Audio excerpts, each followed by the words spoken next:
안녕하세요. 하루 필수 말씀 충전 하필 큐티 조종환입니다. 오늘 함께 나눌 하나님 말씀은 욥기 9장 15절에서 35절까지 말씀입니다. 비록 내가 옳다 해도 감히 아무 대답도 할 수 없다. 다만 나로서 할 수 있는 일은 나를 심판하실 그분께 은총을 비는 것뿐이다. 비록 그분께서 내가 말하는 것을 허락하신다 해도 내가 부르짖는 소리를 귀 기울여 들으실까? 그분께서 머리털 한 오라기만한 하찮은 일로도 나를 이렇게 짓눌러 부수시고 나도 모를 이유로 나에게 많은 상처를 입히시는데 숨 돌릴 틈도 주시지 않고 쓰라림만 안겨주시는데 그분께서 내 간구를 들어주실까? 욥의 간구의 핵심은 자신이 죄가 없다는 것을 주장하는 데 있지 않습니다. 다만 자신의 이야기를 과연 하나님께서 들으시고 나의 한 오라기만한 이 하찮은 일이라도 이렇게나 고통스러운 일을 당해야 하는 것이 마땅한지에 대해서 신원하시고 제발 들어주시기를 바라는 겁니다. 이것에 대해서 욥은 매우 부정적인 결론을 내리고 있다는 걸 알 수 있죠. 하나님의 완전하심 앞에서 한 인간일 뿐인 욥이 아무리 구하고 부르짖어도 하나님이 응답하실 거라는 기대감이 들지 않습니다. 그야말로 완전한 단절을 경험한 한 인간의 처절한 부르짖음을 우리가 읽게 되는 겁니다. 하나님은 침묵하시고 인간은 부르짖습니다. 대화는 무산될 겁니다. 일방적인 외침과 부르짖음은 하나님의 응답하심 없음으로 인하여서 더 큰 절망을 가져올 뿐입니다. 강한 쪽이 그분이신데 힘으로 겨룬다고 한들 어떻게 이기겠으며 재판에 붙인다고 한들 누가 그분을 재판정으로 불러올 수 있겠느냐. 비록 내가 옳다고 하더라도 그분께서 내 입을 시켜서 나를 정죄하실 것이며 비록 내가 흠이 없다고 하더라도 그분께서 나를 틀렸다고 하실 것이다. 비록 내가 흠이 없다고 하더라도 나도 나 자신을 잘 모르겠고 다만 산다는 것이 싫을 뿐이다. 나에게는 모든 것이 한 가지로만 여겨진다. 그러므로 나는 그분께서는 흠이 없는 사람이나 악한 사람이나 다 한 가지로 심판하신다 하고 말할 수밖에 없다. 욥이 경험하고 있는 이 완전한 단절에서의 대화는 재판정을 가정한 상황으로 옮겨집니다. 하나님과 자신은 법정에 서 있습니다. 욥은 피고인이 된 거죠. 하지만 변호인이 없습니다. 욥을 법정에 세우신 분도 하나님이시고 판결을 내리시는 분도 하나님이십니다. 따라서 이 법정은 무조건 유죄가 선고될 수밖에 없는 재판정입니다. 그래서 흠이 있든 없든 유죄가 선고될 겁니다. 이것은 아주 선명한 인간의 상태를 욥이 아주 바르게 깨닫고 있다라는 것을 반증하는데 의인은 없나니 하나도 없다라는 진실입니다. 이 진실 앞에서 욥은 도망칠 수가 없습니다. 따라서 이 산다는 것 자체가 유죄 판결을 향해서 달려가는 것일 뿐이라는 것이죠. 그래서 삶이 허무하게 느껴지는 겁니다. 갑작스러운 재앙으로 다들 죽게 되었을 때에도 죄 없는 자마저 재앙을 받는 것을 보시고 비웃으실 것이다. 세상이 악한 권세자의 손에 넘어가도 주님께서 재판관의 눈을 가려서 제대로 판결하지 못하게 하신다. 그렇지 않다고 하면 그렇게 하는 이가 누구란 말이냐. 욥은 세상의 모든 것이 하나님 앞에서 유죄 판결을 받으리라는 결론 위에서 이 죄 없는 자가 당하는 억울한 재앙도 악한 자들의 득세도 아무런 손해가 없는 것도 이 동일하다고 결론을 내립니다. 이 땅에서 당하는 모든 일들의 결론은 하나님께서 유죄로 판단하실 것이기 때문에 그런 거죠.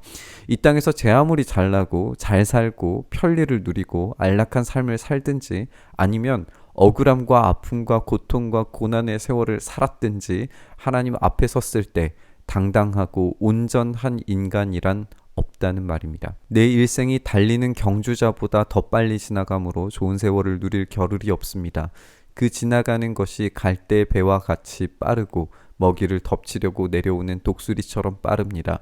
온갖 불평도 잊어버리고 슬픈 얼굴빛을 고쳐서 애써 명랑하게 보이려고 해도 내가 겪는 이 모든 고통이 다만 두렵기만 합니다. 그러나 주님께서 나를 죄 없다고 여기지 않으실 것임을 압니다. 주님께서 나를 정죄하신다면 내가 무엇 때문에 이렇게 애써서 헛된 수고를 해야 합니까? 비록 내가 비누로 몸을 씻고 잿물로 손을 깨끗이 닦아도 주님께서 나를 다시 시궁창에 쳐넣으시니 내 오신들 나를 좋아하겠습니까? 온갖 좋은 세월과 고통과 절망과 세월이 한데 묶여서 빠르게 지나가고 결국 마침내에는 법정에 서게 되는 날이 올 겁니다.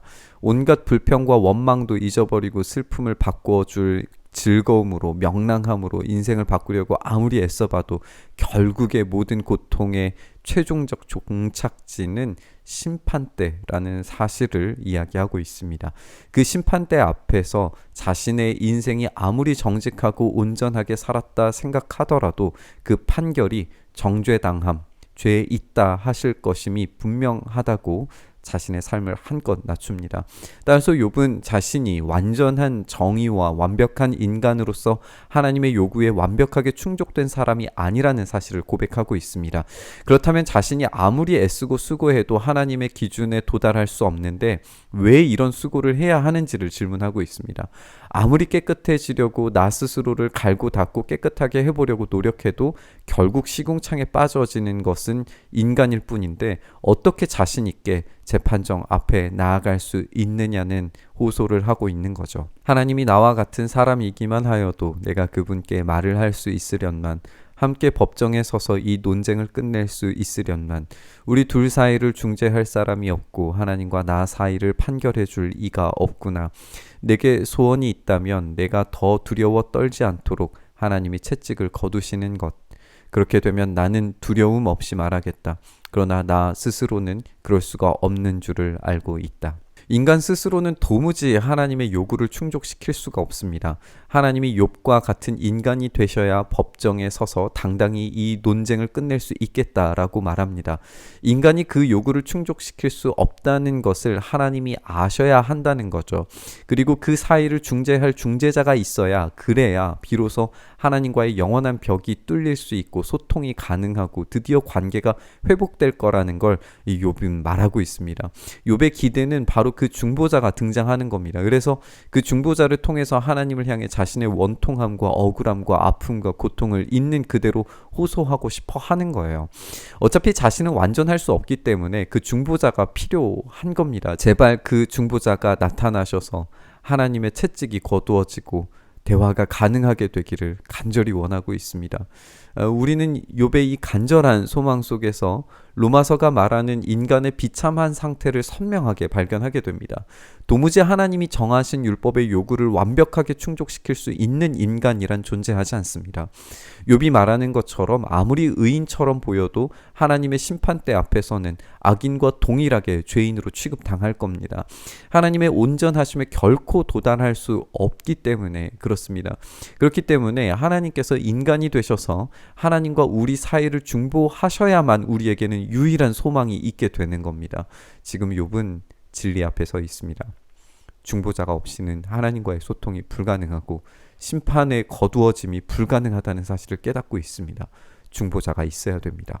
그리고 그 중보자가 바로 하나님이 인간이 되신 분, 모든 율법의 요구를 완벽하게 충족하신 분, 모든 율법 지키지 않는 자들의 심판을 대신 당하신 분만이 하나님과의 소통 창구가 되실 수 있다는 것, 그리고 그분만이 우리와 하나님 사이를 화목하게 하실 수 있다는 것을 깨닫고 요구하고 요청하고 있습니다.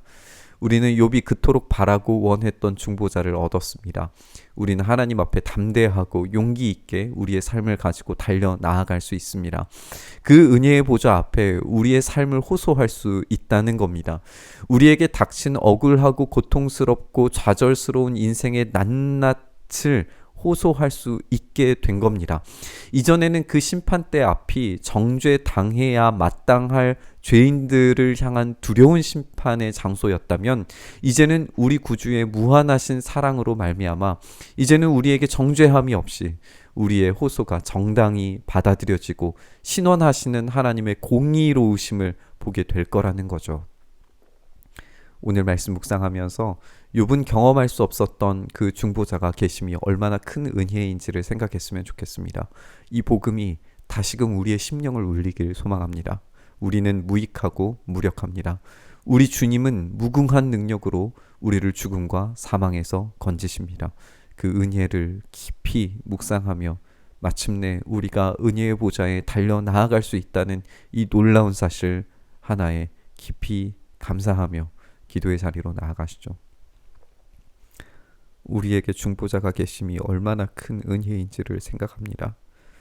도무지 하나님의 그 심판대 앞에 당당히 서 있을 수 없는 죄인일 뿐인 우리를 사랑하시고 긍휼히 여기시고 불쌍히 여기셔서 사망과 죽음에서 건지실 뿐만 아니라 우리를 신원하셔서 우리의 고통과 아픔의 목소리를 드디어 들으시는 하나님의 놀라우신 은혜를 주시기 위해 우리 구주 예수 그리스도께서 죽으시고 부활하셨다는 이 놀라운 소식이 우리에게 얼마나 큰 은혜가 되고 위로가 되는지 생각합니다.